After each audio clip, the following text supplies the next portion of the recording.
और एक बड़ी खबर आ रही है देहरादून से। कांग्रेस नेत्री इंदिरा हृदयेश के निधन की खबर आ रही है। बड़ी खबर, लीडर ऑफ ऑपोजिशन उत्तराखंड में इंदिरा हृदयेश के निधन की खबर आ रही है। पूर्व सीएम त्रिवेंद्र रावत ने ट्वीट करके इस बात की जानकारी दी है।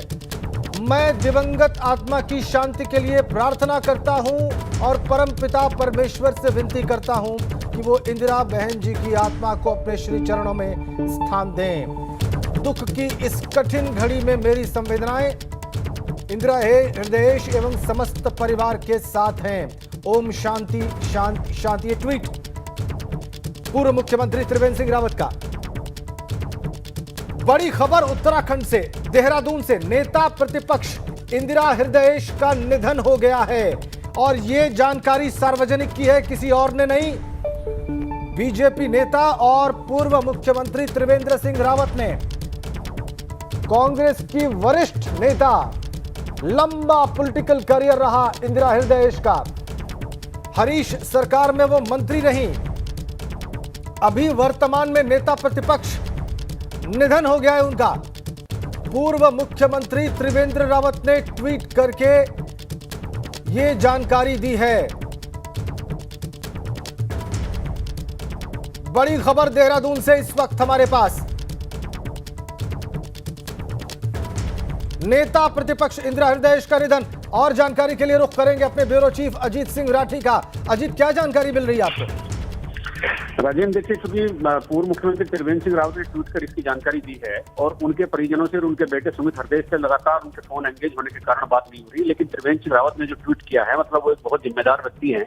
इसी तरह कोई किसी चर्चा पर वो ट्वीट नहीं कर सकते, मुख्यमंत्री रह चुके हैं इस प्रदेश के, तो ये मान लिया गया है कि अब ये सूचना दुर्भाग्यपूर्ण तरीके से सही मानी जा रही है।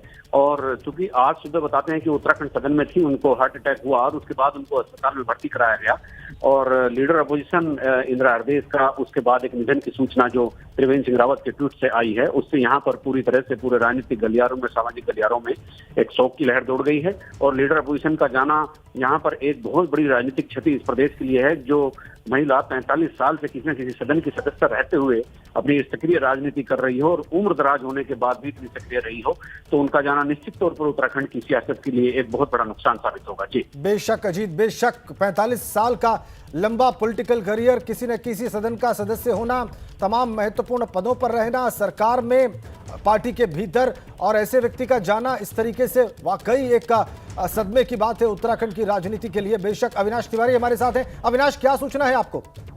बात कर रहे हैं अविनाश से हम बात करेंगे। अविनाश तिवारी दिल्ली से हमारे साथ जुड़ेंगे, उनसे हम और जानकारी लेंगे। ट्वीट का कंटेंट आपकी स्क्रीन पर, त्रिवेंद्र सिंह रावत का जो ट्वीट है वो इस वक्त आपकी स्क्रीन पर है।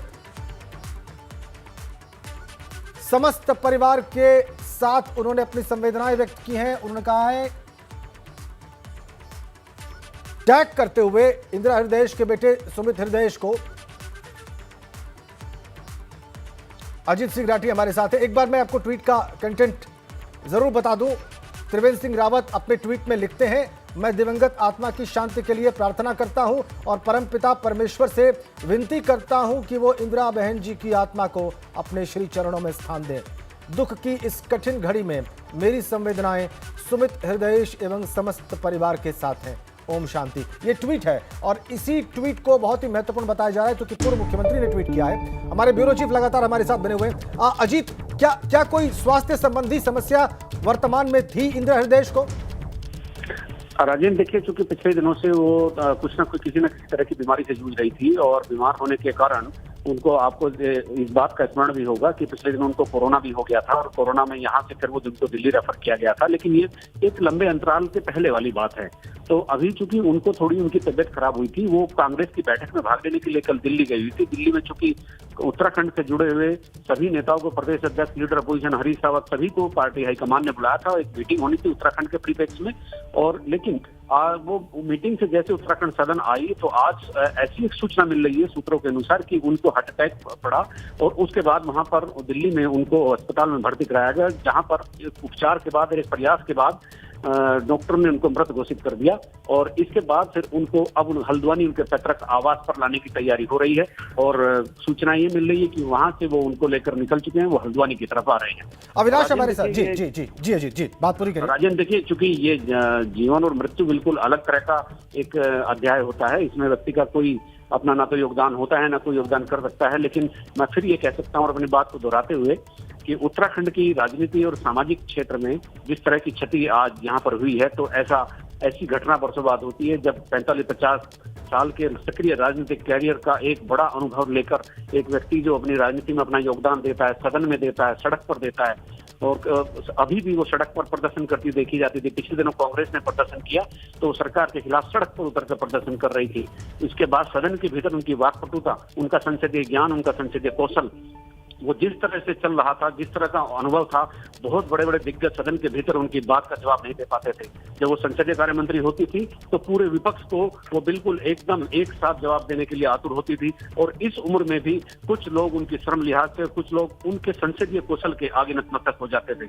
ये एक बड़ा अनुभव यहाँ उत्तराखंड की राजनीति से आज माइनस हो गया है और इसकी क्षति शायद ही अब भविष्य में पूरी हो चुकी। इतना बड़ा अनुभव लिए हुए कोई राजनीतिक व्यक्ति अब यहाँ पर इस राज्य की राजनीति में नहीं है। बिल्कुल ठीक कहा आपने अजीत, बिल्कुल ठीक कहा आपने।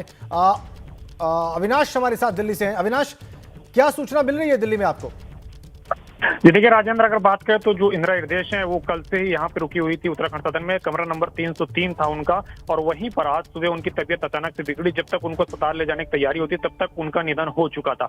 अभी भी अगर बात करें तो उनका शव उत्तराखंड सदन के कमरा नंबर 303 में रखा हुआ है। कुछ डॉक्टर्स की टीम भी वहां पे पहुंची हुई है जो कि उनके शव को वापस उत्तराखंड भेजने की तैयारियां में लगी हुई है।